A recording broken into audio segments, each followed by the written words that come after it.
vous dire à la fin de ce webinaire, j'ai beaucoup appris ou je n'ai rien appris. Merci grand. Certainement il sera dans les extraits. Merci grand frère.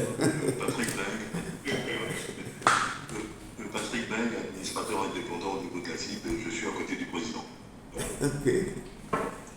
Je salue Daouda, je salue Guillaume, je salue les autres administrateurs de la CIB. Voilà.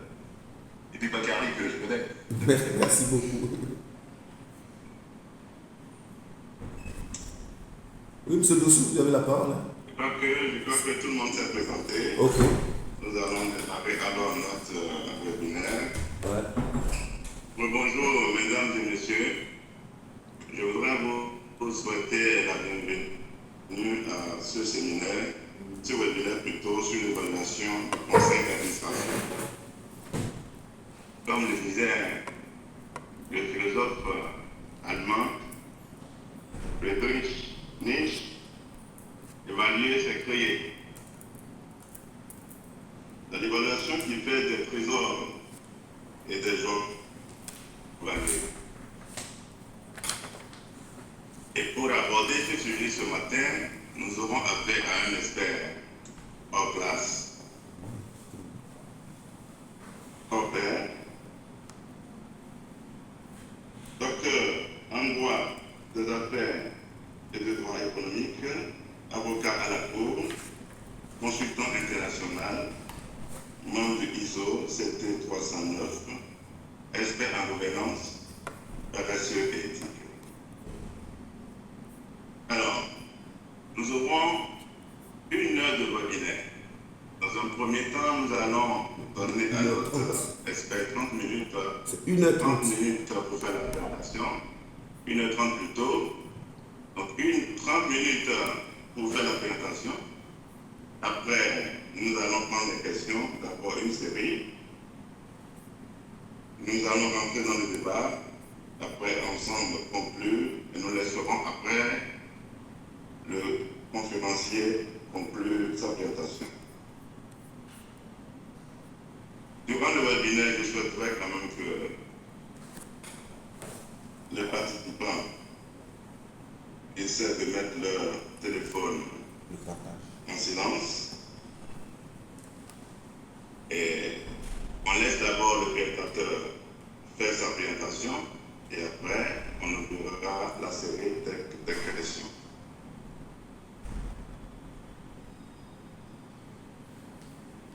Vous avez la parole. Merci, monsieur Dessous. Tout ce que vous êtes en train de dire là, il y a monsieur Georges Ndiaye, le grand frère Georges Ndiaye qui est dans le groupe. Je le remercie infiniment.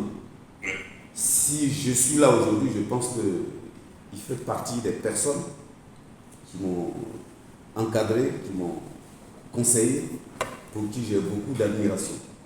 Je voudrais le remercier infiniment avant de commencer. Et puis, pour les autres participants, je les remercie. J'ai beaucoup de soutien parmi eux, je dirais quasiment tout le monde. Et donc, ce matin, vous m'entendez, j'espère, nous allons un peu parler effectivement de l'évaluation du conseil d'administration. Alors, pour ce faire, nous allons avoir 5 grandes thématiques à traiter. Il y a une première partie qui va porter sur l'origine, mais très rapide, la justification et la reconnaissance mondiale. La deuxième, ce sera les objectifs de manière générale d'une évaluation, puisqu'on peut déterminer ces objectifs spécifiques par entreprise. Comment réaliser l'évaluation, quelles sont les modalités, et puis quelle est la méthodologie qu'on utilise. Et puis surtout vous montrer juste quelques éléments, quelques grilles d'évaluation avec des résultats qu'on peut en tirer, étant entendu que, comme nous avons 1h30, on ne va pas pouvoir rentrer dans le détail de l'exploitation des résultats. Voici, mesdames et messieurs, disons, ce que nous allons traiter ensemble. Alors, sur l'origine, la justification et la reconnaissance, alors, souvent on parle d'évaluation du conseil d'administration. Vous m'entendez? S'il vous plaît, excusez-moi de vous... Je peux demander... Je peux prendre la parole. Oui, il n'y a pas de souci. Point que vous avez évoqué. Pas faire semblant de. C'est quoi? Vous pouvez répéter les 4 points ici. Les 4 points, les 5. Ah d'accord, ok. C'est l'agenda. Vous avez évoqué les 4 points que vous avez. 5 points, oui. Oui, c'est l'agenda. C'est les différents points que je vais traiter rapidement. Oui. Voilà, avant de rentrer dans les questions. Je pense que vous avez un problème de micro et votre voix n'est pas claire. Ah bon? J'ai un problème de micro? Vous m'entendez tous correctement ou pas? Il faut que les gens enlèvent les vidéos maintenant. Ouais. Ah oui, j'ai Donc, oublié. enlever les vidéos. C'est ça. Voilà. Pour faciliter la bande passante. Ok. Ok. Ça va, vous m'entendez mieux? Oui, on vous entend. Ok, d'accord. Donc, si vous m'entendez, je disais que c'était les 5 points qu'on allait traiter ensemble. Donc, parmi ces 5 points, il y avait un premier point sur l'origine. Alors, je disais que l'origine, souvent on se demande d'où vient qu'on parle d'évaluation du conseil d'administration aussi souvent.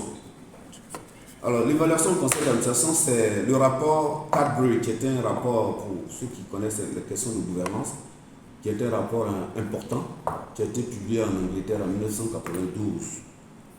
C'est ce rapport-là qui a recommandé l'évaluation du conseil d'administration.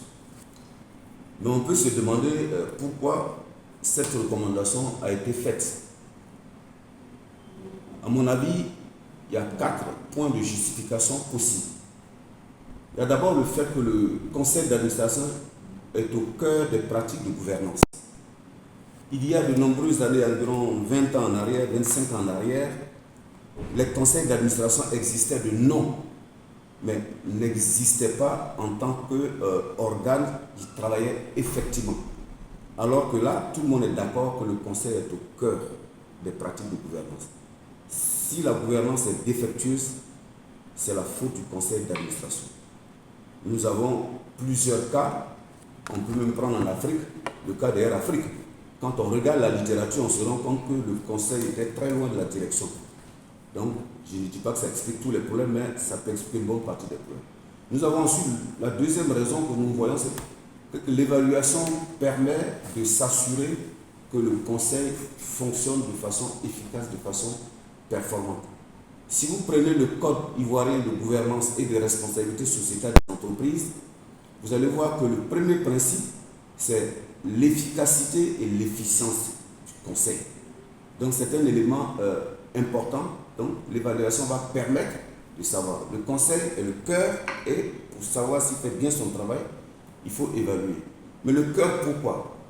Le cœur parce que le conseil d'administration a 3 rôles essentiels, vous le savez, vous êtes tous des administrateurs. C'est d'abord la question de l'orientation stratégique. Je pense que les entreprises publiques en Afrique, lorsqu'on regarde aussi la littérature, il y a eu beaucoup de faillites qui se sont expliquées par des questions d'orientation stratégique, qui n'avaient pas les bonnes, qui n'ont pas su réagir à temps, qui n'ont pas su être bien orientés par des conseils qui n'existaient quasiment pas aussi. Et puis le second rôle, c'est le rôle de contrôle. L'acte uniforme vous dit d'ailleurs que la société est gérée par le directeur général sous le contrôle et la surveillance du conseil d'administration. Et puis un dernier point dans les rôles, c'est le soutien à la direction générale, qui n'est pas inscrit clairement quelque part dans un texte, mais qui est de plus en plus dans les différents codes de gouvernance. Parce que les relations entre la direction générale et le conseil d'administration, de manière générale, la direction générale et le président, si ça ne marche pas bien, ça peut avoir un impact sur les performances de l'entreprise. Donc, c'est une des explications aussi de cette évaluation. Et puis, bien sûr, on a eu partout tous les exemples, que ce soit en Chine, en Australie, aux États-Unis, enfin un peu partout dans le monde, les expériences que nous avons vues. Comme je l'ai dit tout à l'heure, il y a les conseils n'ont pas fait leur travail. Donc, il y a eu des cas d'échecs stratégiques, d'échecs de contrôle, d'échecs éthiques. C'est-à-dire, si vous prenez, dans certains cas, tout était en place, mais c'était un problème éthique. Et après la crise de 2008, on s'est rendu compte qu'on pouvait mettre en place tous les outils de gouvernance, mais s'il y avait des problèmes éthiques, ben, ça ne pouvait pas fonctionner. Et c'est pour ça d'ailleurs que la norme ISO 37, qui est la norme internationale sur la bonne gouvernance, considère que l'éthique est un élément central en matière de gouvernance. Et puis, la mauvaise qualité des relations interpersonnelles, soit à l'intérieur du conseil, soit entre le conseil et la direction générale. Lorsque vous avez ce type de situation-là, vous aboutissez facilement à un conseil d'administration qui est dysfonctionnel, qui ne peut donc pas être efficace. Donc, tout ça montre qu'il faut mesurer pour savoir si on n'est pas dans ces situations-là. Je vous ai dit que la recommandation s'applique un peu partout. Le Code ivoirien de gouvernance, je l'ai dit tantôt. Vous avez le Code des entreprises côté à la BRVM qui recommande l'évaluation. D'abord, auto-évaluation chaque année, et puis ensuite l'évaluation par un expert indépendant, chaque 3 ans, je crois. Vous avez le code marocain, le nouveau code marocain à la bourse comme le code normal. Vous avez le code AFEP-MEDEF aussi qui recommande ça.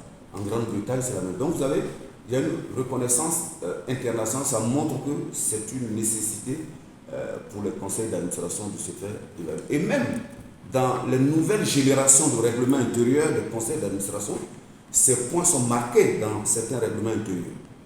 Voilà. Donc, voilà un peu ce qui justifie tout ça. Alors, vous allez me dire, mais si on fait l'évaluation du conseil d'administration, quels sont les objectifs qu'on vise? Alors, les objectifs qu'on vise généralement généraux, je l'ai dit, parce qu'on peut fixer ses propres objectifs en fonction de ses réalités, des fois, mais dans les grandes lignes, vous avez que l'objectif premier, c'est améliorer la culture du leadership. Et ça, dans les 11 principes de bonne gouvernance de l'ISO, c'est un élément essentiel, le leadership fait partie des principes de gouvernance. Donc, le leadership du conseil est très important. Et puis, bien sûr, la performance efficace, la recherche de la performance. Donc, ça, c'est un élément essentiel. Ensuite, ça, c'est l'ensemble de l'organisation, ce premier point. Le deuxième point, c'est améliorer les performances du conseil lui-même, comme je vous ai dit tantôt, pour que les objectifs de l'entreprise puissent être effectivement réalisés. Et le troisième objectif qu'on peut viser de manière globale, bien sûr, c'est évaluer l'équilibre des compétences, des connaissances et de l'expérience au sein du conseil d'administration. Il y a eu une dame tout à l'heure. Vous m'entendez? Vous m'entendez? Allô? Oui, on vous entend. Ok. Il y avait M. Diallo qui n'entendait pas bien, mais ça va maintenant. D'accord. Donc vous avez une dame tout à l'heure qui a dit qu'elle est membre du conseil d'administration d'une banque, je crois, ou bien elle est consultante, je ne sais pas, en termes de cybercriminalité et tout ça. Mais ça, c'est important. C'est-à-dire qu'à un moment donné, l'évaluation va permettre de voir est-ce qu'on a dans le conseil d'administration toutes les compétences qui sont nécessaires pour faire le travail. Aujourd'hui, on parle de changement climatique, on parle de cybercriminalité, on parle de données à caractère personnel. Est-ce que dans votre conseil d'administration, quand on évalue, on va se rendre compte que vous avez des expertises sur ces sujets, vous n'avez pas des expertises sur ces sujets. Ce qu'on pourrait ne pas vous pardonner au cas où l'entreprise aurait des problèmes par rapport à ces questions. Donc ça permet donc de réexaminer les compétences et de voir la prochaine fois on a besoin de faire rentrer qui au conseil et éventuellement on a besoin de faire sortir qui du conseil. L'évaluation de compétences peut aboutir à ça. Et puis ensuite, identifier les domaines de préoccupation et les domaines à améliorer en priorité. Bon, dans l'exemple que j'ai donné, vous avez les domaines de préoccupation que j'ai indirectement cités. Voilà, ce sont des domaines de préoccupation. Donc, comment on peut améliorer notre situation? Comment est-ce que le conseil peut prendre en compte, par exemple, les 3 sujets dont j'ai parlé tout à l'heure et y travailler de façon efficace. Ensuite, il s'agit aussi de savoir identifier, sensibiliser sur le rôle des administrateurs, c'est-à-dire quel est le rôle d'un administrateur de façon concrète pour qu'il apporte de la valeur ajoutée réellement. Donc, seul, mais aussi collectivement. Je vous ai parlé de conseil d'administration dysfonctionnel tout à l'heure. On peut constater, j'ai vu des cas il n'y a pas très longtemps. Vous avez par exemple quelques membres du conseil d'administration qui ne s'entendent pas avec les autres. Bon, il est dysfonctionnel, donc le travail collectif devient difficile. On a fait il y a 3 semaines ou un mois justement un webinaire sur la question du travail en équipe. S'il n'y a pas de travail en équipe, c'est difficile. Donc, travailler en tant qu'organe collégial, et le code de gouvernement d'entreprise de la Côte d'Ivoire vous dit d'ailleurs que le conseil agit en tant qu'organe collégial. Et un autre point, c'est créer un esprit d'éthique dont j'ai abordé tantôt. Donc, on va vérifier est-ce qu'il y a un bon système de communication au sein du conseil d'administration. Ne serait-ce que les documents qu'on met à disposition pour faire les réunions du conseil d'administration. Est-ce que ces documents arrivent à temps, n'arrivent pas à temps? Est-ce que les convocations sont faites dans les délais qu'il faut? J'ai vu des cas où, quand vous prenez la date de la convocation, la date qui est indiquée pour la réunion et le compte rendu de la réunion du conseil d'administration, il y a à peine 3 jours, alors que les statuts disent 15 jours. Donc voilà, ça, il y a des problèmes. Ensuite, bien sûr, il s'agit d'assurer une coordination efficace, de vérifier qu'il existe une coordination efficace entre le conseil d'administration et la direction de justice, ce qui est un sujet important aujourd'hui. Donc, j'étais en train de dire qu'il fallait aussi donc, créer ses propres grilles d'évaluation. Parce qu'on va s'asseoir avec les personnes en charge de la question de l'entreprise pour travailler sur la grille d'évaluation en fonction de quels sont les domaines. On verra ça tout à l'heure. Alors, j'ai voulu quand même vous présenter brièvement ce cadre de gouvernance selon l'ISO 37000. ISO 37000, je souligne que je suis membre du comité ISO 309 qui est chargé de faire la série des normes qui sont affectées à la bonne gouvernance. Donc vous voyez que là, quand vous allez faire l'évaluation, vous devez prendre un cadre de bonne pratique, un cadre de gouvernance. Ce cadre de gouvernance, ça peut être un code de conduite, un code de gouvernance ou plusieurs codes de gouvernance. Mais ça, c'est un élément qu'on ne pourra pas contourner désormais. Donc on va vérifier tous ces points-là. Vous avez au centre, c'est la finalité, c'est la raison d'être en quelque sorte, comme certains disent aujourd'hui. Vous avez autour les principes fondamentaux, fondateurs en quelque sorte, c'est la surveillance et le contrôle auquel la gouvernance ne peut pas échapper. Vous avez la question de la stratégie que j'ai évoquée tout à l'heure. Et puis il y a la création de valeur, c'est très important. S'il n'y a pas de création de valeur, ça va. Et puis, vous avez la responsabilité. Autour de ça, vous avez les principes de facilitation. Ces principes de facilitation, c'est la gouvernance du risque. Par exemple, il y a beaucoup de banquiers qui sont là. La gestion des risques, c'est important. Donc, dans les instructions de la Banque centrale, il y a des documents importants sur ces sujets-là. Vous avez la question données et décisions. Ça, le conseil d'administration doit s'intéresser à ça. Pas seulement à cause des données à caractère personnel, mais on parle de l'hypothèse d'aujourd'hui. Il y a beaucoup de données qui circulent. Si on ne maîtrise pas les données, on ne pourra pas prendre de bonnes décisions. La question du leadership que j'ai évoqué. Et puis surtout, le dialogue avec les parties prenantes. Donc, tous ces éléments-là vont être vérifiés parce que ça va être finalement en lien avec les questions de durabilité que vous voyez en principe 11. Et vous voyez la responsabilité sociétale. Donc, c'est dire que vous avez des sociétés qui ont des comités chargés, par exemple, de la responsabilité sociétale. Donc, le champ d'intervention du conseil d'administration, le champ de contrôle, le champ de vérification, le champ de soutien devient de plus en plus large. Alors, comment on fait l'évaluation en pratique? Alors, il y a deux façons de faire, je dirais 3 indirectement. Il y a l'évaluation qui est interne, qui est l'auto-évaluation, ou bien l'évaluation par les pairs. Mais l'évaluation par les pairs, si ce n'est pas bien maîtrisé, ça peut entraîner quelques soucis.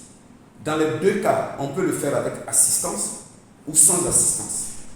Assistance pour l'élaboration des grilles d'évaluation, assistance pour, disons, l'administration du personnel d'évaluation, assistance pour l'exploitation des résultats qui sont venus, et assistance, on peut pousser plus loin, assistance pour la mise en place d'un plan d'amélioration des points faibles qui auraient été éventuellement identifiés. Mais aussi les points forts identifiés dans ce schéma-là doivent même analyser, on verra ça tout à l'heure. Et puis il y a l'évaluation externe, prévue par le Code de gouvernement d'entreprise de la BRVM, que périodiquement, il faut s'adresser à un expert externe pour faire une évaluation qui va nécessiter donc des entretiens, des choses plus fluides. Le gouvernement ou la personne qui a été chargée de ça, en tout cas, au sein du conseil d'administration, pour construire la grille d'évaluation. Ensuite, qu'est-ce qu'on veut évaluer? Il faut aussi que ce soit précisé. Si une année, on veut évaluer juste le conseil en tant que formation collégiale, on se limite à ça. Si on veut évaluer juste les comités ou certains comités, on se limite à ça. Si on veut évaluer individuellement les administrateurs aussi, mais si on veut faire toutes les évaluations, les administrateurs indépendants, les administrateurs non exécutifs, l'évaluation du président, du directeur général, on peut faire tout ça. Donc, il faut choisir en fonction de l'environnement, du contexte de l'entreprise qui commande une année donnée de regarder plutôt tel aspect, tel aspect, tel aspect, parce que bon, on pense qu'on peut peut-être améliorer où il y a des difficultés. Donc on peut regarder et bâtir le système. On soit prise. Alors ce que moi je recommande, c'est que dans le règlement intérieur du conseil d'administration, il faut peut-être déjà prévoir l'évaluation du conseil. C'est important, ça montre l'engagement du conseil d'administration à prendre en compte l'évaluation. Maintenant, si vous avez adhéré, ou en tout cas vous faites référence à certains codes de gouvernance d'entreprise qui en parlent, c'est suffisant. Au moment de le faire, vous allez viser ça. Mais normalement, vous ne pouvez pas faire ça sans cadre de référence. Il faut un cadre de référence.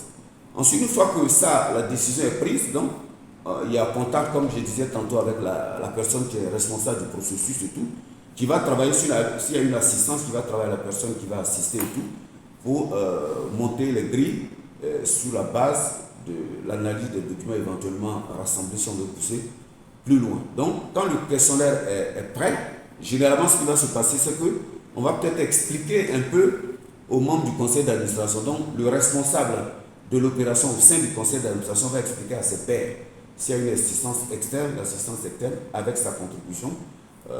J'allais expliquer donc à vos pairs et tout. Alors, évidemment, quand on a fini de faire ça, il faut administrer le document et c'est là où souvent on parle d'un champion de la question au sein du conseil d'administration. Il faut qu'il y ait quelqu'un au sein du conseil d'administration qui pousse les autres à sortir les évaluations, que ce soit auto-évaluation ou évaluation externe, parce que comme les administrateurs ont beaucoup de choses à faire, ce n'est pas toujours évident qu'ils répondent tout de suite. Donc souvent, on a besoin soit le président du conseil, soit le président du comité de nomination ou de gouvernance, selon ce qu'on veut l'appeler. Et donc, on va pousser pour que les gens sortent les évaluations. Alors, l'expérience montre que souvent, on n'a pas très souvent les 100%, mais on va quand même faire avec si on atteint un bon nombre. Alors, une fois qu'on a administré le résultat, les éléments qu'on a reçus, les résultats, ces résultats vont être traités. Ça va donner des éléments statistiques, bien sûr, en fonction des critères d'évaluation qui ont été déterminés et tout. Ces éléments statistiques vont être commentés, présentés au conseil d'administration, d'abord retravaillés d'abord avec le comité en charge de ça, ensuite présentés à tout le conseil d'administration, être commentés au conseil d'administration. Et puis comme il s'agit d'une auto-évaluation, même si l'assisté ne va pas au fond des choses, en tant que tel, je l'ai dit, que si on veut aller plus loin, mais quelquefois, on peut voir même un bon chiffre, mais on peut dire, mais ce bon chiffre-là, puisque les membres du conseil peuvent se dire, mais ce chiffre-là, il est bon, mais dans la réalité, quand nous sommes ici, est-ce qu'on peut vous pousser pour aller chercher des informations pour savoir s'il ne faut pas quand même aller un peu plus loin. Donc, c'est-à-dire une exploration approfondie des résultats. Alors, ces résultats, comme je vous ai dit, vont ressortir d'une grille d'analyse, de la mise en œuvre d'une grille d'analyse. Alors, il y a différents critères qu'on va mettre en place. Donc, ici, on a dit par exemple critère 1, critère 2, critère 3. Il y a différents critères. Donc, pour chaque bloc à évaluer, vous allez avoir des critères. Le conseil d'administration, il aura des critères. Les comités, il aura des critères. Et dans les comités même, si vous avez un comité d'audit, vous n'allez pas l'évaluer de la même façon qu'un comité de nomination. Il y a des choses en commun, certes, mais il y a des choses qui ne sont pas forcément les mêmes. Donc j'ai mis juste une petite grille ici, c'est le dessus d'une grille. Vous voyez là qu'on a mis exemple de grille d'évaluation, extrait la grille d'évaluation d'un comité d'audit. Donc vous avez, je crois, 4 ou 5 questions qu'on a posées. Et vous voyez qu'on a noté, on donne des poids 1, 2, 3, 4. Alors, certains, bon, quand on ne veut pas aller très loin, ils peuvent mettre oui, non, oui, non, oui, non. Mais le oui, non ne permet pas de bien peser la situation.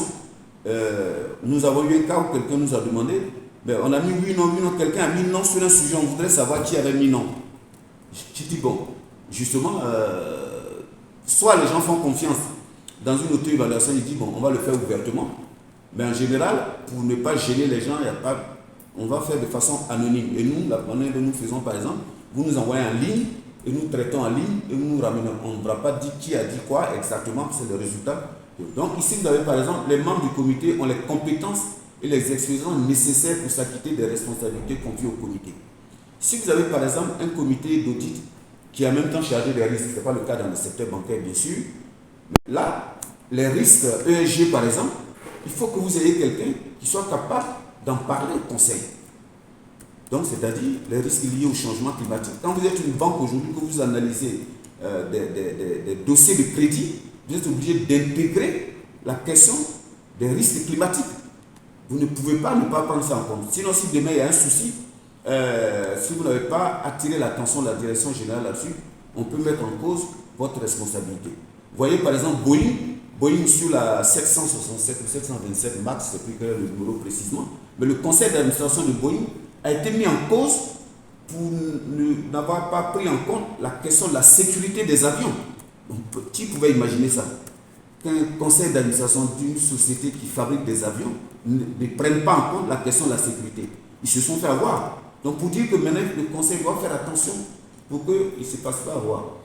Ensuite, le nombre de membres du comité est suffisant. Est-ce que c'est suffisant? Est-ce que ce n'est pas suffisant? On va analyser en fonction du volume de travail qu'on a eu à faire. On va analyser pour voir. Et puis, la composition du comité. Je n'ai pas mis ici, mais c'est un élément essentiel. Je vous donne un exemple, un cas réel, mais c'est en Asie. Je crois que c'est en Asie, en Chine, je ne sais plus dans quel pays. Donc, on a des cas un peu partout. Donc là, on a eu un cas où dans le comité, il y avait 3 comités. Dans les 3 comités, c'était exactement les mêmes membres. Enfin, il y a eu d'autres choses rattachées à ça. Comme ce n'est pas l'objet, je vais passer là-dessus. Donc voilà, on construit une grille. Là, c'est juste un petit exemple du haut d'une grille. Alors, une fois qu'on a les résultats de l'évaluation, je vous ai dit qu'on va projeter. On va projeter et puis on va essayer. Là, j'ai fait un extrait de résultats. Vous avez su la question 10, il s'agit du comité du conseil. Alors, dans ce cas-là, on a mis le comité s'appuie sur la direction générale pour l'élaboration des documents de stratégie, question 10. Là, par exemple, le résultat, on a 87,56 par rapport au questionnaire.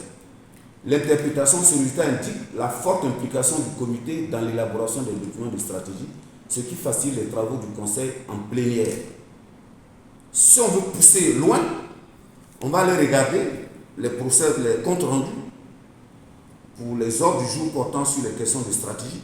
On va aller regarder les flux de documents qui ont été changés, les réunions qui ont été faites entre la direction et le comité en question pour vérifier que les 87,56% là, ça correspond vraiment à la réalité. Mais dans un premier niveau d'évaluation avec un résultat déclaratif, je dirais, mais ça donne 87,56%. Donc si on veut avoir un résultat attesté ou prouvé, on peut aller plus loin. Donc recommandation, le comité qui travaille les services compétents de l'entreprise doit continuer d'avoir une bonne interaction avec la direction générale, c'est-à-dire une petite coquille à la direction générale. Donc voilà, ce point-là, voilà comment, maintenant il y a des recommandations plus poussées qu'on peut faire après l'analyse dont je vous ai parlé tout à l'heure. Ensuite, deuxième question, question 11, le comité assure la veille stratégique pour informer en temps opportun le conseil d'administration sur la nécessité des mesures urgentes à prendre dans l'intérêt de l'entreprise.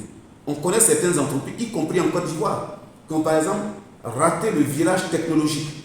Donc aujourd'hui, ces entreprises ont des difficultés. Donc si vous ne faites pas attention à un environnement qui change, surtout en ce moment, très très vite et tout, avec les nouvelles technologies et tout, si vos stratégies ne prennent pas en compte tous ces éléments-là, ce qui va se passer, c'est que vous allez être très très vite dépassé, vous risquez de sortir du marché, en tout cas d'avoir de fortes pertes de parts de marché.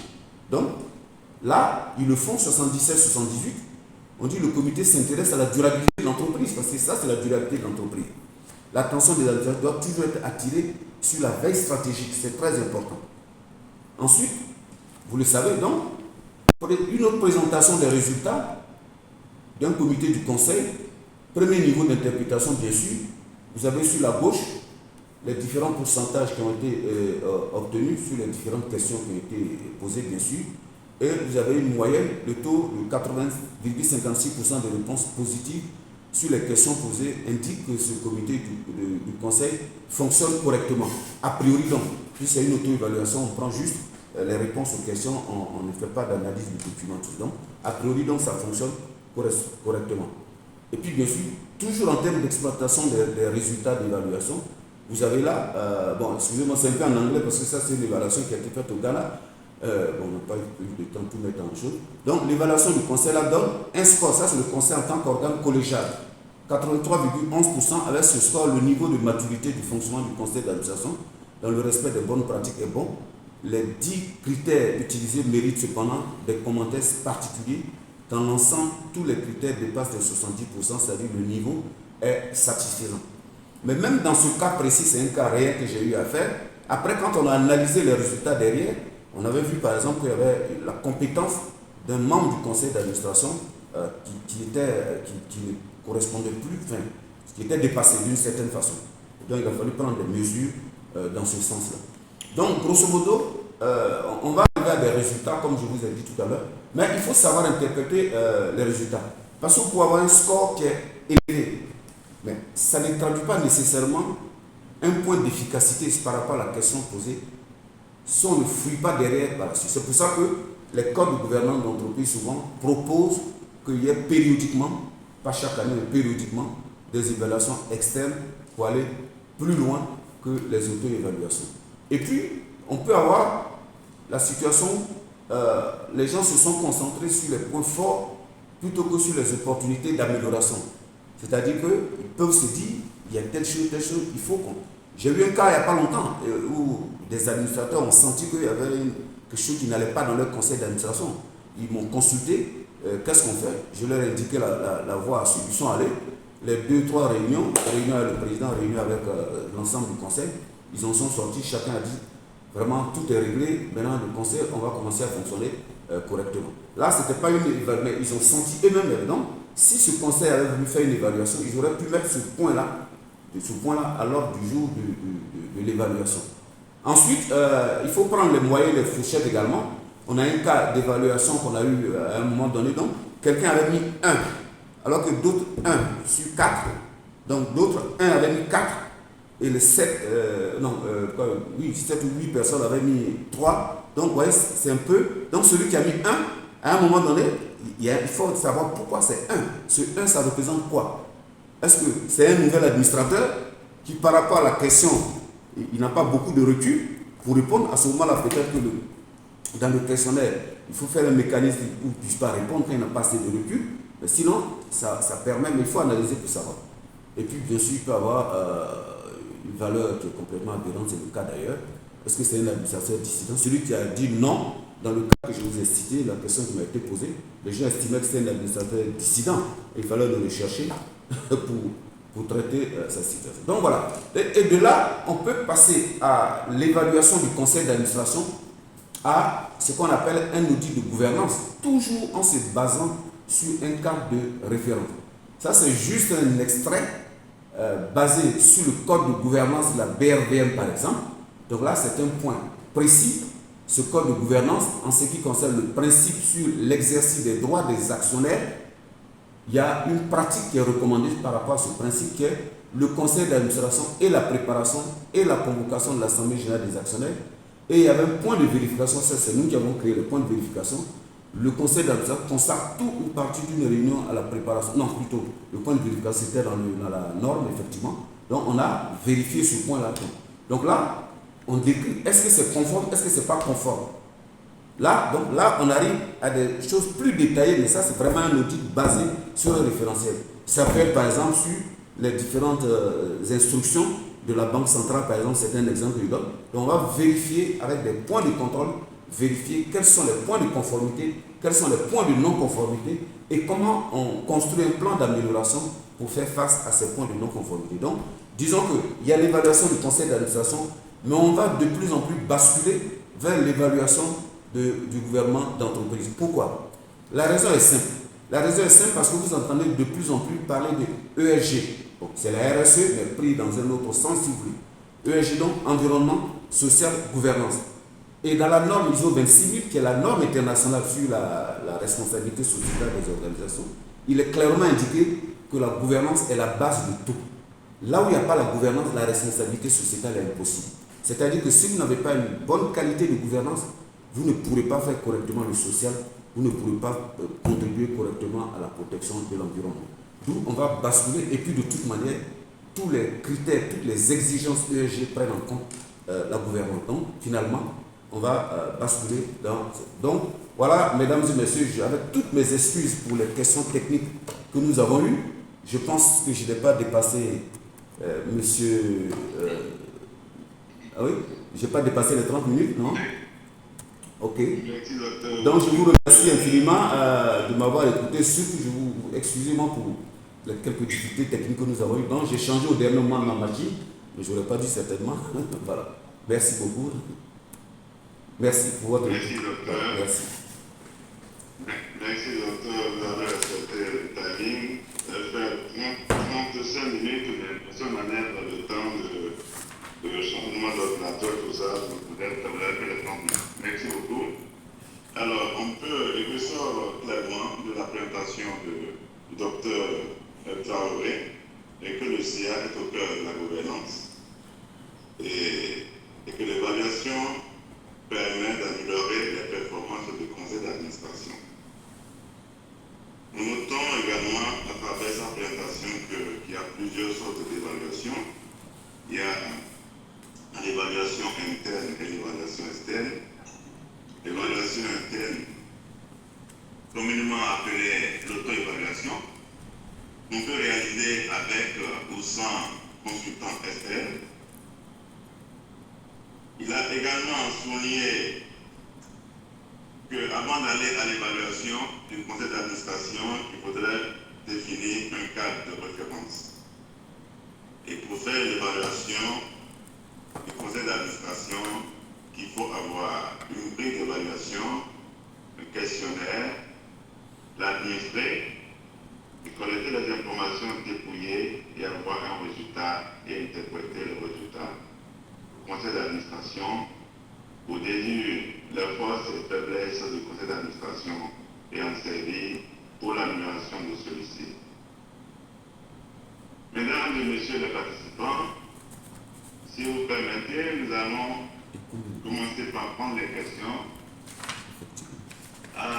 Je note quand même que le public, c'est un public sachant. Nous avons des présidents, des grands DG, donc non seulement il y aura des questions à poser, mais nous voulons aussi qu'il y ait, qu'on appelle, les compléments et puis les ajouts, d'accord. Voilà, le partage, c'est toujours bien pour la matière grise. Donc, je vais demander pour les questions que les participants lèvent la main, celui qui veut poser la question, et la pose, ou bien écrit dans le chat pour qu'on puisse lire à tout le public. Mesdames et messieurs, vous pouvez prendre la parole à qui veut.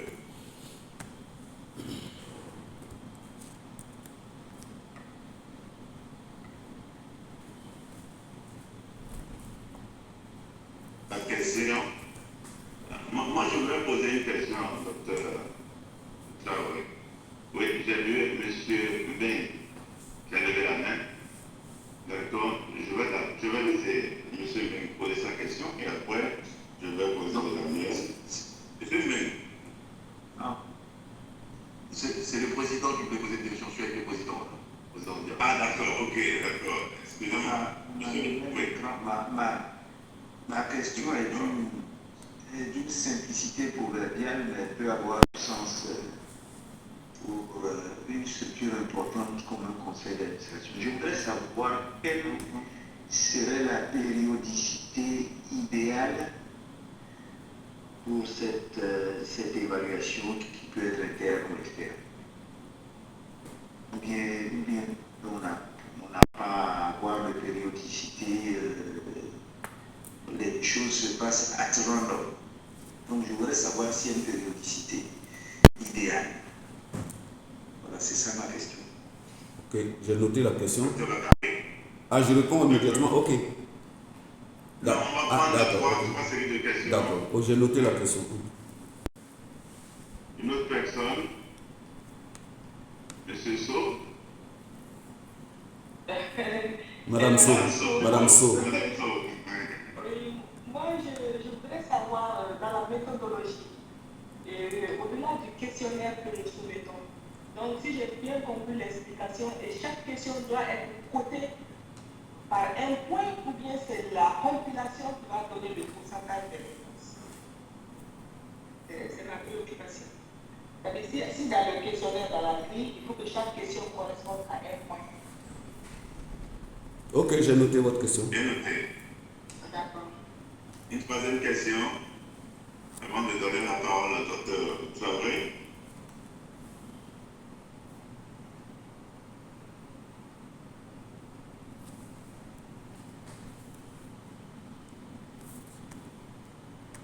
Docteur, pour répondre. Vous avez votre propre question, non? Votre propre question que vous avez posée tout à l'heure.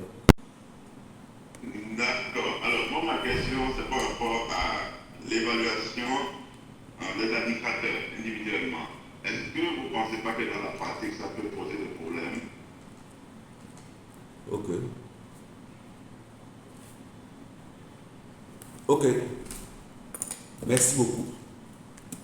Je voudrais remercier donc le grand frère India pour sa question.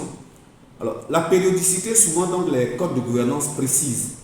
Par exemple, le code de la BRDM, il y a, si je me souviens bien, donc il y a une périodicité, le conseil peut faire l'auto-évaluation chaque année. Et puis, chaque 3 ans, je crois, doit s'adresser à un consultant externe, ainsi de mémoire comme ça, pour faire l'évaluation. Donc, de façon générale, les gens recommandent chaque année qu'on fasse une évaluation, une auto-évaluation, et chaque 2 ou 3 ans, faire une auto-évaluation. Mais je lisais, pas plus tard que hier, dans certaines régions du monde, où les gens se demandaient, compte tenu des évolutions tellement rapides, des changements importants qui se font très rapidement, si des conseils d'administration dans certains secteurs d'activité ne devraient pas faire l'objet d'évaluation même chaque 6 mois. Et ces gens ont même dit qu'il faut peut-être trouver d'autres mécanismes, que quelqu'un à l'intérieur du conseil fasse certaines choses périodiquement. Donc, mais la règle générale, c'est au moins l'évaluation, auto-évaluation chaque année pour s'adapter. Et puis vous avez chaque 3 ans auto-évaluation externe. Voilà ce qui est important. Et surtout, lorsque des mandats viennent venir à expiration, il peut être important, et là je tombe sur la question numéro 3, il peut être important de faire les évaluations individuelles. Les évaluations individuelles, c'est pour ça qu'il faut bien expliquer quels sont les objectifs de l'évaluation aux membres du conseil d'administration. Ce n'est pas pour sanctionner quelqu'un, mais l'objectif c'est de savoir est-ce que nous faisons bien notre travail. Si ce n'est pas bien fait, qu'est-ce qui nous manque pour bien faire notre travail? Ça peut mettre les moyens qu'on met à la disposition du conseil d'administration pour faire son travail, ça peut être ça. Ce qui rentre dans les relations entre la direction générale et le conseil d'administration, par exemple. Donc, pour l'évaluation individuelle, à mon avis, ça ne devrait pas poser de problème. Mais je vous ai indiqué tout à l'heure que l'évaluation par les pairs, justement, ça, quand on utilise l'évaluation par les pairs pour faire l'évaluation individuelle, ça peut poser effectivement des problèmes si on ne sait pas bien gérer. Mais quand on donne une grille et que chacun doit s'auto-évaluer, ben, souvent ça ne pose pas de problème particulier. Le seul problème qui peut arriver, c'est que la personne ne fasse pas une auto-évaluation de sa propre personne de façon objective, ce qui peut avoir des incidences sur le résultat. C'est pas que quelquefois on peut aller fouiller derrière pour voir si on ne doit pas réajuster un peu en matière d'interprétation. Mais ça ne pose pas nécessairement. Mais si on utilise l'évaluation par les pairs pour l'évaluation individuelle, ça peut poser des problèmes. Là, c'est clair, si on ne sait pas bien manipuler. Voilà. Maintenant, si c'est un expert qui vient pour faire l'évaluation individuelle, il va discuter avec des gens, mais quand il va sortir ses résultats, il ne vise pas M. X, Mme Y. Il ne vise pas quelqu'un en particulier. Donc, il sort des constats, il va sortir des recommandations par la suite et tout, mais il ne vise pas quelqu'un en particulier. L'objectif, ce n'est pas de viser quelqu'un en particulier. Bien sûr, si un comité d'audit, par exemple, ne fonctionne pas bien, bon, indirectement, ça veut dire que le président du comité d'audit, bon, il y a quand même un souci. Voilà, là, mais ce n'est pas sa personne, c'est la fonction qui est visée. Donc voilà ce que je peux répondre sur ça. Et puis en termes de méthodologie, madame, merci de suivre souvent mes webinars depuis le Sénégal. Donc ce que je voudrais vous dire, c'est que lorsqu'on pose une question donnée, la question doit noter sur 4 points ou 5 points, ça dépend. Il y en a qui disent oui ou non aussi. Là, vous avez vu, l'exemple que j'ai donné, c'est 4. Donc il y a 1, 2, 3, 4. Chaque chiffre a une signification. Donc, vous allez noter. Maintenant, chacun va faire la même chose sur la question numéro 1, par exemple. Si vous êtes 10 administrateurs et que les 10 administrateurs notent la question numéro 1, donc 10 administrateurs, ça devrait faire 40 points. Si chacun donne 4 points, par exemple. Donc, ça devrait faire 40 points. Mais évidemment, vous n'allez pas arriver aux 40 points. vous arrivez, par certains on donne 2, 1, juste comme ça, vous arrivez par exemple à 25 points. Donc 25 points sur les 40 points du total qui est possible, ça vous donne le pourcentage que cette question-là a eu au niveau des administrateurs. Voilà un peu la réponse à votre question. Donc chaque question est notée, 1, 2, 3, 4, jusqu'à 5, et puis après on prend l'ensemble des notations, on regroupe et ça représente combien sur l'ensemble qu'on aurait dû avoir si chacun avait donné le maximum de points. Et puis on fait le pourcentage, ça nous donne un certain pourcentage. Je ne sais pas si vous êtes satisfaite, mais voilà un peu les réponses que je pouvais donner à ces 3 premières questions. Donc ça veut dire que le oui ou le non ne suffit pas, bien d'accord. Bon, moi je ne préfère pas le système oui-non. Parce que oui-non, bon, après pour interpréter les résultats là, ça devient un peu compliqué. Voilà. Ok. Merci beaucoup. Ok. Je comprends. Ok, merci docteur. Nous allons prendre encore 3 séries de questions. Monsieur Poissier.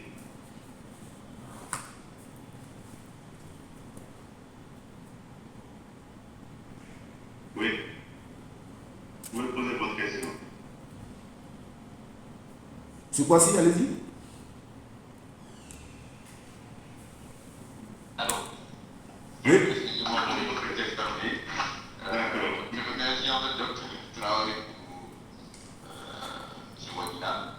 Et pour ma question, c'est pour une meilleure évaluation, on va dire, en fait, des différentes composantes d'un conseil d'administration ou bien des structures spécialisées.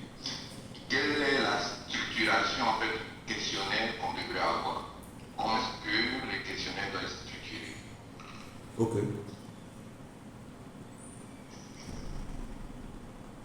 Ok, j'ai noté. Autre question?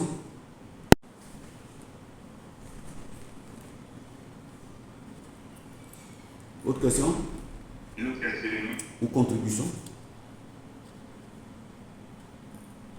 Question ou contribution? Non. Ok, donc en attendant, je vais répondre à cette question. En fait, tout va dépendre, les questionnaires que vous allez monter ou vos grilles d'évaluation, ça va dépendre de ce que vous voulez évaluer. Si vous voulez évaluer par exemple le conseil d'administration en tant qu'organe collégial, donc vous allez construire des grilles pour ça, une grille pour ça. Si vous voulez évaluer le comité d'audit, vous allez construire une grille pour le comité d'audit. Si vous voulez faire l'évaluation individuelle des actionnaires, des administrateurs, vous allez construire une grille affectée à ça. Donc, la structure de la grille, ça va être ce que vous voulez évaluer. Donc, chaque thématique faisant partie de l'évaluation souhaitée va faire l'objet d'une grille. Et c'est tout ça qu'on va mettre ensemble pour avoir la grille globale d'évaluation et chaque compartiment sera renseigné, chaque compartiment aura ses résultats, chaque compartiment aura ses interprétations, chaque compartiment aura ses recommandations d'amélioration. Je ne sais pas si vous êtes satisfait, mais voilà. Allô? C'est quoi si? Oui, j'ai bien compris, merci. Ouais. Donc, pour suivre, on va dire en fait sur ce point-là, Ouais. est-ce que les différents codes, Ouais. on va dire, préconisent des modèles de grille? Parce que là, ce que je comprends, en fait, ça dépend, on va dire, en fait, de l'objectif que vous voulez atteindre par rapport à l'évaluation. Alors que, bon, en principe, si on recommande, on va dire, une évaluation, il y a toujours, on va dire, en fait, un objectif qui me semble en fait, est commun. Donc, je me posais la question, est-ce qu'il y avait une structure commune, on va dire, en fait, au moins qu'on ne devrait pas couper? Ok. Si vous avez fini, effectivement, lorsque vous faites, si vous le recherchez sur l'efficacité, il y a des éléments communs qu'on peut retrouver quand on évalue n'importe quel conseil d'administration.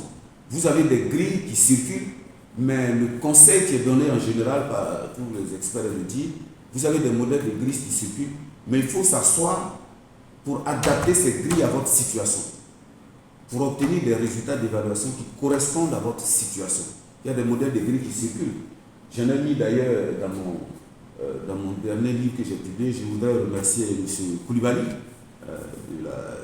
à Tijani Bank, qui avait accepté d'intervenir un peu dans cet ouvrage-là. À la fin, j'ai proposé des grilles d'évaluation sur différents schémas. Mais ces grilles sont proposées, mais c'est à vous de les adapter à vos réalités. J'ai même proposé un système de mesure basé sur la norme ISO 37004. C'est-à-dire que la maturité, comment on mesure la maturité de la gouvernance d'une organisation. Donc il y a des choses qui existent, mais il faut toujours les adapter à votre réalité. Parce qu'il y a des points précis, peut-être que même dans la grille, si vous dites je vais évaluer mon conseil d'administration organe collégial, peut-être qu'il y a des choses précises dans votre évaluation que vous voulez regarder. Donc il faut que ce soit intégré. Mais ça peut être un truc général, applicable partout, c'est vrai. Mais si vous voulez aller dans le détail, il faut peut-être rechercher des choses précises. Parce que c'est pour ça que le président du conseil d'administration doit, quand il gère son conseil d'administration, il peut avoir son petit cahier à côté où, au fur et à mesure, il note des choses et tout, qui au moment où on va s'asseoir pour dire on va évaluer le conseil, il peut mettre peut-être sur la table pour dire pendant les réunions du conseil, je constate telle ou telle chose, ou pendant la préparation des réunions du conseil, par exemple, je constate telle ou telle chose. Voilà, ça va permettre donc de voir un peu les points qu'il souhaite peut-être qu'on regarde, que les autres membres aussi du conseil souhaitent. C'est pour ça qu'on doit le consulter, pour qu'ils soient d'accord sur la grille. Il ne faut pas que ça apparaisse comme ça, donc ça peut faire des réticences effectivement. Voilà. Monsieur Passé, vous avez une autre question? Parce que j'ai vu que vous avez levé un peu la main. Ok, il peut. Oui, merci en tout cas, M. Traoré.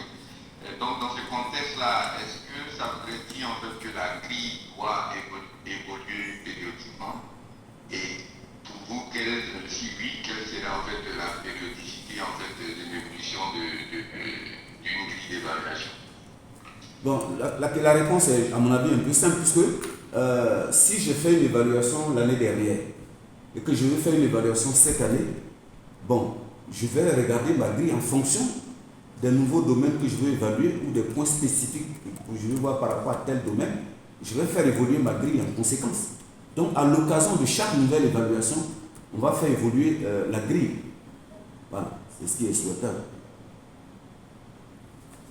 Exactement. Chaque année, on fait une petite revue de la grille avant de lancer les sondages. Voilà. Donc, ça permet de voir quels sont les sujets nouveaux qu'on veut aborder avant de lancer le sondage. Merci beaucoup, madame. Comme l'instruction pour les banques particulièrement, c'est la circulaire 01 qui nous exige de le faire au moins une fois par an. Donc, ça se fait et les rapports sont soumis aux assemblées générales. Donc, mais chaque fois avant de faire le sondage, on fait une petite revue. Voilà. Et que ça. Maintenant, comme elle a parlé de rapport soumis, alors merci beaucoup, madame, pour votre contribution.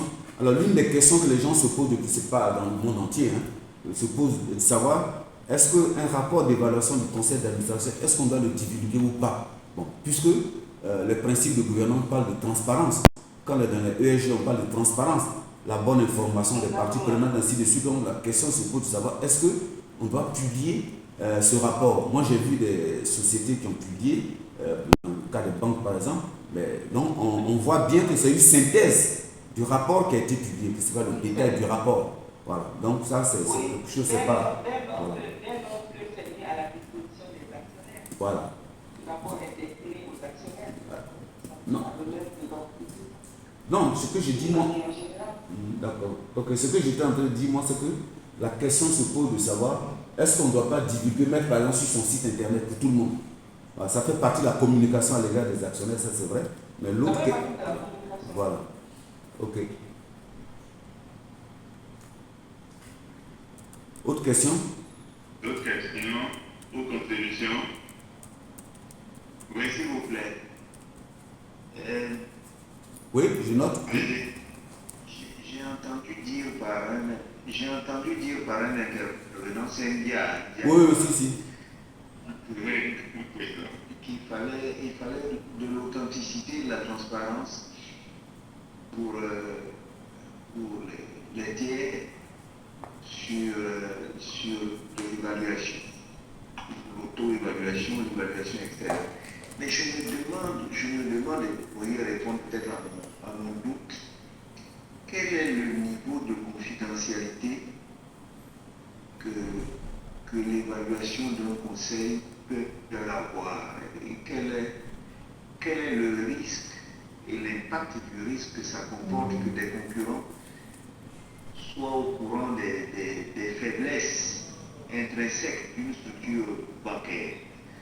Donc ma question en fait c'est jusqu'où peut la protection de nos projets, de nos actions par rapport aux concurrents.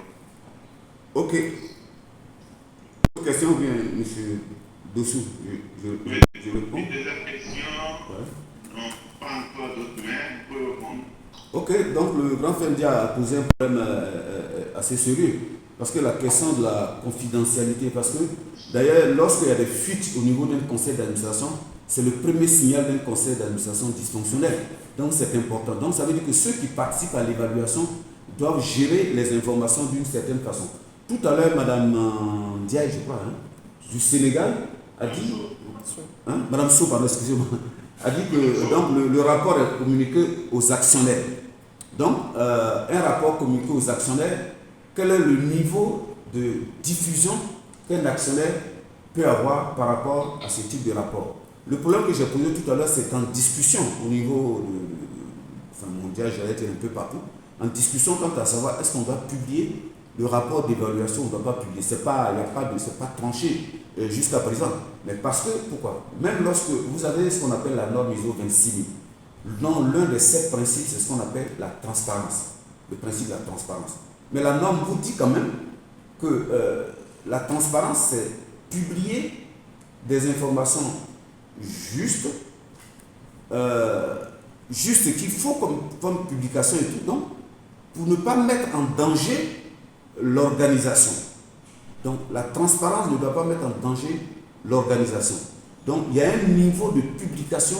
Donc, aujourd'hui, ce dont on parle par rapport à la communication à l'égard des actionnaires, c'est très clair, il n'y a pas de problème, mais par rapport aux autres parties prenantes, quel est le type d'information qu'on peut communiquer sans mettre en péril l'organisation? C'est la question que le grand frère India vient de poser. À mon avis, à partir du moment où c'est donné aux actionnaires, c'est bon, mais mettre, j'ai regardé dans beaucoup de pays, mais aujourd'hui, ce n'est pas acquis que les gens diffusent ça sur leur site internet. Quelques-uns le font, mais ils font juste une petite synthèse pour faire ressortir un peu les points forts, des choses comme ça. C'est tout, 1 page, 2 pages. Mais tout le rapport publié pour l'instant, ce n'est pas un acquis, mais j'ai juste posé le problème comme ça parce que c'est un problème qui est posé à l'international. Donc il y a un risque effectivement que si ça tombe dans les mains d'un concurrent, ça puisse devenir un problème, effectivement. Il y a un risque. Et le risque ici est très grave, ce n'est pas le risque lié seulement à la concurrence, mais aussi le risque réputationnel. Parce qu'il y a aussi ce risque qui est très important aujourd'hui, le risque réputationnel.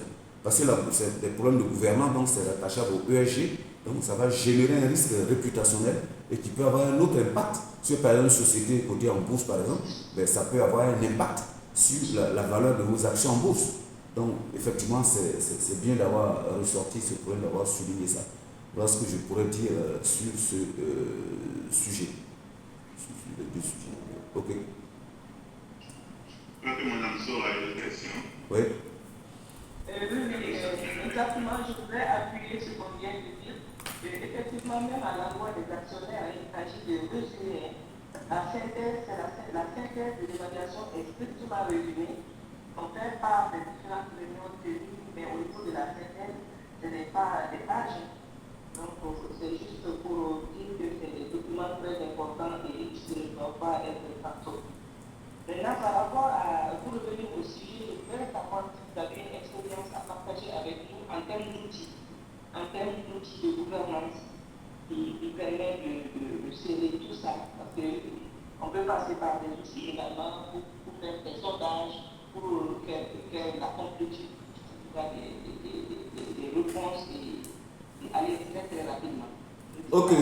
D'expérience, vous connaissez des outils. Ok. Alors, nous avons monté un petit outil pour l'instant, mais j'ai un ami et frère au Sénégal, justement, qui travaille sur un outil, effectivement, dont on a parlé. Et puis, il y a pas mal d'outils à travers le monde. Vous avez, je disais récemment, au Vietnam, par exemple, les Vietnamiens ont mis en place une plateforme vietnamienne pour la gestion des conseils d'administration. Ils en étaient très fiers d'ailleurs. Vous en avez en Australie, vous avez au Canada, un peu partout. Donc l'idée, c'est d'avoir effectivement, on peut avoir un outil. Il y a d'autres choses qui peuvent se faire. On peut échanger des documents et tout ça. Bon, on peut, voilà. Donc, il y a d'autres choses qui peuvent se faire. Il y a des outils qui existent effectivement pour gérer. Maintenant, l'outil c'est technique. Mais derrière, n'oublions pas que la norme est, la gouvernance est comportementale. Ça c'est très important. La gouvernance est comportementale.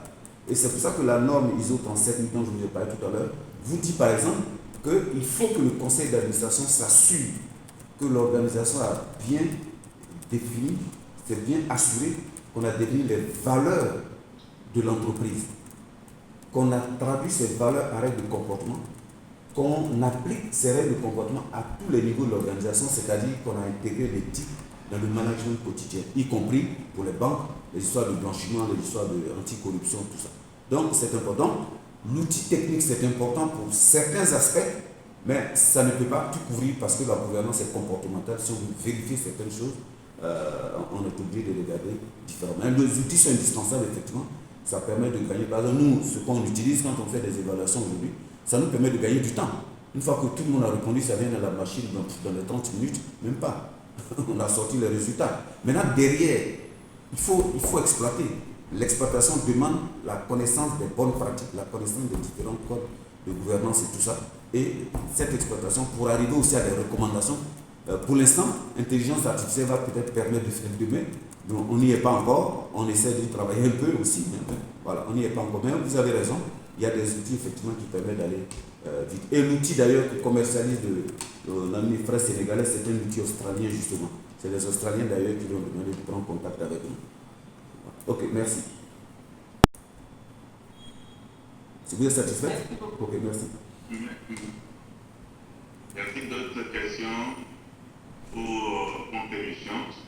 Sinon, nous allons conclure. D'autres questions? Je ne vois plus de main levée. D'accord. Merci beaucoup. Mesdames et messieurs, Dr Bakary, merci beaucoup.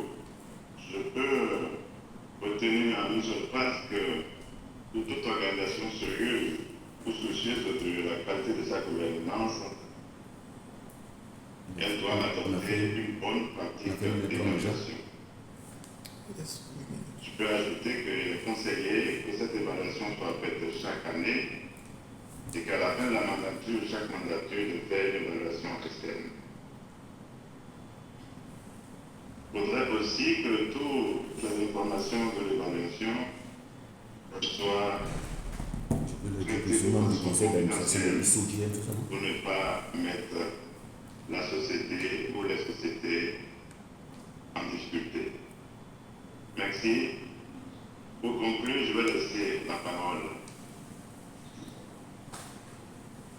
Alors, Traoré. ok, merci beaucoup. La séance. Merci beaucoup. Je voudrais remercier infiniment le grand frère India et tous les autres participants à cette session de webinaire et tout. Et surtout les remercier de leurs questions, de leurs contributions, moi qui m'enrichissent toujours. Quand on pose une question, je considère que ça m'enrichit. Même si éventuellement je n'arrive pas à y répondre, ça m'enrichit. Donc ça me permet d'approfondir la réflexion sur le sujet. Donc vraiment, je remercie tout le monde. Et je voudrais juste indiquer que j'ai eu l'honneur, je partage juste l'information comme ça avec vous, d'avoir été désigné comme membre du conseil d'administration de ECGN, qui est, disons, le réseau African Corporate Governance Network, qui est le réseau africain pour la promotion de la gouvernance d'entreprise en fait. Donc j'ai été admis au conseil d'administration et j'ai été désigné comme vice-président chargé de l'Afrique de l'Ouest. Donc je partage l'information comme ça avec vous pour dire que bon, ça veut dire que c'est un sujet qui est vraiment important et ça va demander de plus en plus de travail dans les années à venir. Et je souhaite vraiment bénéficier de vos contributions, de votre assistance, de vos conseils et tout ça. Nous allons faire un prochain webinaire qui va porter sur l'éthique des affaires. Je pense que puisque je vous dis que l'éthique est au cœur de la gouvernance, peut-être on va essayer de partager encore 1h30 avec ceux qui voudraient bien participer. Merci à tout le monde. Monsieur Boussou, je vous passe la parole pour... Voilà. Merci. Bravo, monsieur Fabré, pour cette position. Nous vous souhaitons beaucoup de succès dans cette position. Je voudrais remercier tous les participants, les présidents, les directeurs généraux qui sont en ligne pour dire que ce sujet, c'est un sujet intéressant parce que la gouvernance de nos entreprises est importante et que sans la gouvernance, nos entreprises, on peut dire quand même un peu vouées à l'échec. J'espère que pendant 1h30, nous avons appris quelque chose, bien, quand bien nous sommes des sachants. Nous sommes encore, il est 11h,